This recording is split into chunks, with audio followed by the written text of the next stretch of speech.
Hi mga bibi! Welcome back to my channel. So in today's video, magre-review ako ng bagong product guys. And as you can see, nandyan siya sa likod. Yung i-review natin for today are the Vice Cosmetics new blushes and highlighters, pati yung contour nila. Sobrang excited ako dito kasi alam nyo naman na I'm a blush addict.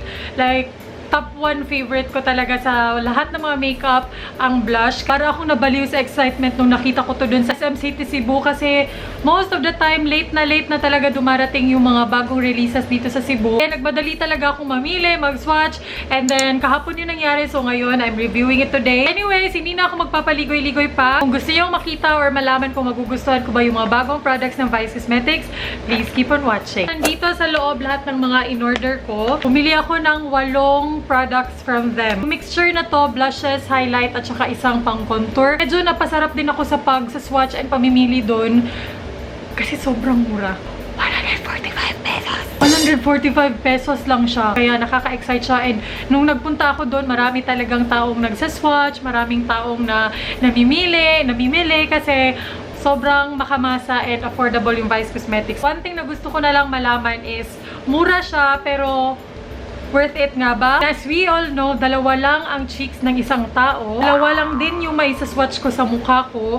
Isang shade dito, isang shade dito. Pero ipapakita ko sa inyo yung mga finger swatches. 5 blushes yung binili ko. Parang nasa 8 shades ata all in all yung mga blushes nila. Pero 5 lang yung binili ko. Let's start with the packaging. Sobrang cute ng packaging. Maliit lang siya in person, guys.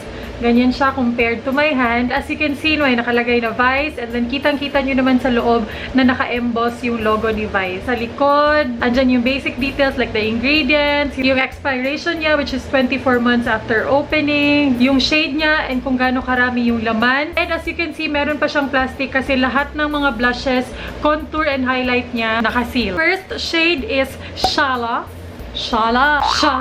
Ang Shala mo dahil. Yan yung itsura niya sa loob. Ang ganda no. Kakatuwa kasi hindi siya obvious na mura. 145 lang. Okay, feel muna natin siya. Actually, na-feel ko na yung consistency niya dun sa counters kasi nga nag-swatch ako. Sobrang smooth. Ayan siya. This is in the shade Shala. Ang ganda ni Shala. Ang ganda. One thing I noticed is meron siyang konting shimmer sa kanya. Hindi siya totally matte na blush. And wala naman siyang sinabi na claims na matte blush talaga siya. So, okay lang. Pigmented, no? It's pretty pigmented. Kahit hindi ko naman diniinan yung pag-swatch sa kanya. Next is Manika. Manika pala siya sa Tagalog. Pero sa Bisaya, Manika. Walang Y. Manika lang siya. Okay, ang dami kong satsat. Sobrang smooth din. Grabe ang pigmented niya, guys. Oh, so yan si Manika. Dito sa pan, sobrang loud ng color niya. Like, parang akakalain mo talaga na super pink siya. Pero pag na-swatch mo na siya, it's a little bit darker lang nung Shala. Okay, let's move on to the next shade, which is Bucon. Anong Bucon? Hindi ko yun alam. Comment kayo below, pero okay, let's swatch. Then again, sobrang pigmented. Ito talaga, matte talaga siya. Yung Shala at saka yung Manika, meron silang konting shimmer sa kanya. Ito, matte siya. Ang ganda! Wala, hindi na ako makapili. First 3 shades pa lang, hindi na ako makapili, guys. Next shade is Talyada. Anong Talyada? As far as I know, mga Becky words to. Ayan siya, medyo may pagka-purple. And from the pan itself, or looking at the pan, matte blush din siya. Ayun siya guys, medyo purplish siya na blush. Dito yung lagi kong sinusuot na blush pero na curious lang ako anong magiging itsura nito sa Fez. Medyo manipis siyang tingnan sa swatch. Hindi siya ganun ka-pigmenta dito sa swatch pero maganda yung kulay niya. The last shade sa mga blushes na binili ko is Title. Sorry. Looking at the pan, meron siyang konting shimmers. And medyo nasa brownish side siya or orangey side. Ayan yung itsura niya. Okay, dito ko siya ilalagay. Hindi gaano makita sa camera. Ayan si... Anong tawag dito? Title. This shade reminds me of Mellow Wine from Wet n Wild na blush. Ganda din. In fairness, magaganda yung mga blushes na napili ko. Okay, let's move on to the highlighters. 3 highlighters yung meron sila pero 2 lang yung binili ko kasi ito lang yung alam kong gagamitin ko. Same price pa rin guys, yung blush at saka highlighter pareha silang 145. Simula tayo sa una, same packaging pa rin as in same lahat. Highlighter lang talaga siya. First highlighter shade is Splendid. Very smooth din siya. Ayan yung kulay niya and ayan yung swatch. Oh, ang ganda no? Wow. Kitang-kita nyo, oh, sa sobrang pigmented niya. Para siyang high-end na highlighter. Hindi mo akalaing Vice Cosmetics or 145 siya. Next shade is Shimmering. Shining, Shimmering, Splendid. Yung isa siguro is Shining, tapos Shimmering, then Splendid. Okay, same consistency. Yan yung itsura ng shade niya, and then yung swatch. Dito ko siya itatabi.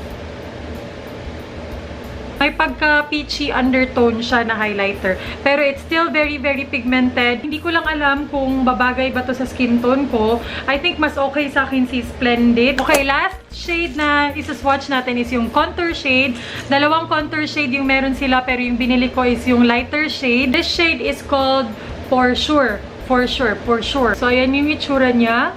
And ayan yung swatch. Tano, ayan, maganda yung kulay niya. Okay, so these are all the swatches. Yung 5 blushes, yung 2 highlighter, yung isang pang contour. To be honest, medyo nahihirapan ako sa pagpili kasi sobrang ganda nung 5 blushes. Ganito na lang, magta-try ako ng isang matte blush, magta-try din ako ng isang medyo may konting shimmer na blush. Yung isang shade na itatry ko is si Shala. Sa matte shade naman, itatry ko si Bucon. May 2 din akong blush brush dito para hindi sila mag-mix. So, magsimula tayo kay Shala, yung peachy shade na may konting shimmer. Asan siya? Ito. Okay, moment of truth. Tayo ng konting product. Wow! Oh my God. Medyo naparami yata ako. Diba? Alam na alam ko na isa to sa mga kulay na magugustuhan ko talaga. Ganda ng kulay niya. Don't worry guys, mamaya ipapakita ko sa inyo yung itsura ng blush o natural lighting. Ngayon kasi medyo hindi na ganun ka-okay yung lighting kasi medyo hapon na, 5 PM na. Kaya naka-ring light ako. Pero mamaya lalabas ako, papakita ko sa inyo on a natural lighting. I-diffuse ko pa to kasi in person, sobrang dami nang nalagay ko. Akalain mo bang 145 lang to? Let's move on to Bucon. Okay, konti lang yung kukunin ko. Alam, may lakad pa naman ako, tas iba't iba yung kulay. Definitely si Bucon, nasa pinkier side talaga siya. Pinkish red, ganon. Si Shala naman, peachy orange. Kahit may konting shimmer si Shala, hindi naman siya ganun ka-obvious. Wait lang, ibe-blend ko yan. Wait lang, gusto ko lang ipakita sa inyo yung itsura ng kulay sa mukha talaga, kaya nakaganyan siya. In person, hindi naman ganun talaga ka-shimmery si Shala. Si Bucon, matte talaga siya. Again guys, kung mapapasobra kayo sa blush, kunin nyo lang yung powder brush nyo, kuha kayo ng a little bit of your powder, and then i-blend nyo siya. Lagi talaga ako napapasobra sa blush kasi nga addict ako sa blush. So, ayan, diffuse natin siya.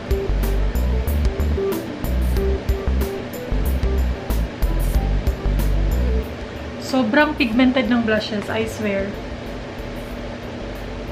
Parang hindi naman siguro mahalata ng mga tao na iba't ibang kulay yung blush ko, no? Na-diffuse ko na yung kulay. Ang ganda! Guys, note that wala pa akong napanood na review. Hindi ko alam kung nagustuhan ba to ng iba. Hindi ko alam kung ayaw ba to ng iba. Pero so far, sa 2 na-apply ko, maganda naman sila. Dali silang i-apply. Buildable siya, and the best thing, it's very, very blendable. Kasi, tingnan nyo, kanina sobrang grabe yung nalagay ko. Pero konting swirl-swirl ko lang nung brush, na-diffuse na yung kulay niya. Parang mas bet ko si Bucon. Nakakatuwa din talaga yung Vice Cosmetics kasi sobrang makamasa, sobrang affordable, madaling hanapin. So first impressions on the blushes, bet ko sila. Fine, yung 2 highlighters yung gagamitin natin sa magkabilang cheeks. Dito sa kabila is si Shimmering. I don't know if nakikita, pero madami siyang napipick up na product. Oh my God! So, itatap off ko siya. Wow! Guys, parang ito na lang yung gagamitin ko. Kasi feeling ko obvious na obvious talaga pag ibang highlighter yung gagamitin ko. Ang ganda, besh! Hala, ang ganda! This is one of the highlighters na blinding. Pag nalagay siya sa mga textures mo sa mukha, sa mga crater ng mukha, sa mga pores ng mukha, ma-emphasize talaga siya. Tulad ng mga pores ko dito, sobrang nakikita siya. Pero the shade itself, oh my God, grabe sa camera, oh! Highlighter baka mo? Lalagay ko ka dito. Wala na. Ginawa ko ng body highlight. Ang ganda! Tingnan nyo! Ang ganda! Kasi mas flawless yung braso ko kaysa sa mukha ko. Na-realize ng review na to na mas flawless yung braso ko kaysa sa mukha ko. Kaya ang ganda niyang tingnan. Ayan yung may highlight. Ayan yung walang highlight. Ang ganda, no? Yung highlighter sa mga ganyan. Kaya pala ginagawa talaga ng mga beauty gurus to, no? Lalo na si Jaclyn Hill, nilalagyan niya talaga ng highlighter yung braso niya, yung collarbones. Ang ganda niyang tingnan. Ayan na yung itsura ng highlighter. Ala, hindi ko pala na-try yung pang-contour. Ayan ko lang na-realize. Nakapag-contour na ako. Wala, sorry, hindi ko na matatry yung pang-contour. I-update ko na lang kayo sa description box. Gagamitin ko to bukas. So far, so good. Lahat ng mga in-apply ko nagustuhan ko. Wala akong hindi nagustuhan, guys. Kahit sa mga swatches, lahat nagustuhan ko. 8 shades yung binili ko, yung nabayaran ko 1,100 something. 8 shade na yun. 8 shade. High-end blush, hindi ka pa makakabili ng isang blush talaga nun. Parang mini size lang yung mabibili mo nun. Pero dito sa Vice Cosmetics, 8 shades, 1,100 na yun. The time is 4:42 na ng hapon. Babalik ako in a few hours to check in.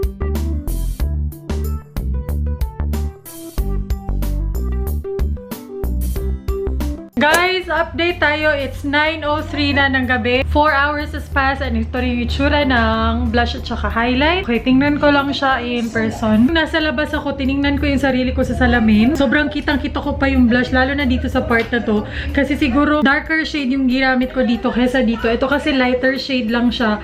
So parang hindi siya ganun ka, boom, blush, ganun. Pero both blushes, andyan pa rin. Yung highlight, andyan pa rin siya. Sobrang kitang-kita ko pa rin hanggang ngayon. Guys, final update tayo. Anong oras na? Oh my gosh. Mag-aalas 3 na ng madaling araw and sobrang kitang-kita ko pa rin yung blush ko hanggang ngayon. Yung highlight, dito pa rin naman siya. Pero most of it, medyo nabura na. Yung sa highlight ha. Pero yung sa blush, kitang-kita ko pa rin siya hanggang ngayon. Tingnan nyo naman. So, nagtagal siya ng 11 hours. 11 hours yung tinagal niya sa mukha ko. Ayan, alas 3 na ng umaga, guys. Ayan, oh. So, for 145 pesos, I think sobrang okay na ng mga Vice Cosmetic blushes. Naghahanap kayo ng mga affordable blushes, naghahanap kayo ng madaling mahanap sa mga malls. No, for sure, marami namang branches, marami namang stores yung Vice Cosmetics nationwide. Carry na talaga yung Vice Cosmetics na blushes, guys. As long as mapili nyo lang yung mga kulay or yung shade na babagay sa skin tone nyo, just always remember na the deeper your skin tone, the deeper the blush you should wear. The lighter your skin tone, the lighter the blush you should wear. So, kung parehas tayo na medium fair, hindi ganun kaputi, hindi naman ganun ka dark, dapat yung blush mo tamang-tama lang din. Hindi siya sobrang light, hindi siya sobrang dark. So, kung maputi ka, lighter shade of blush. Kung darker yung skin tone mo, dun ka sa mas darker shade of blush like this. Yung Bucon. Kung maputi ka, mas okay itong side na to sa'yo. Pero, mas nagtagal sa akin si Bucon. So, ayun. That's it for my review on the Vice Cosmetic blushes and highlight. For the contour, please check the description box or panoorin nyo na lang sa mga susunod na vlogs. Itatry kong i-apply siya on cam para makita natin yung performance niya. Pero for the blushes and highlights, for 145 pesos, I think it's really, really worth it. So, ayun lang. I hope nagustuhan niyo tong review na to and I hope nakatulong tong review na to. Please don't forget to like this video kung nagustuhan niyo and kung nakatulong. And please don't forget to subscribe to my channel para ma-notify ka every time nag-upload ako ng bagong videos. Thank you so much for watching. I'll see you soon and daghang salamat mga bibi. Bye!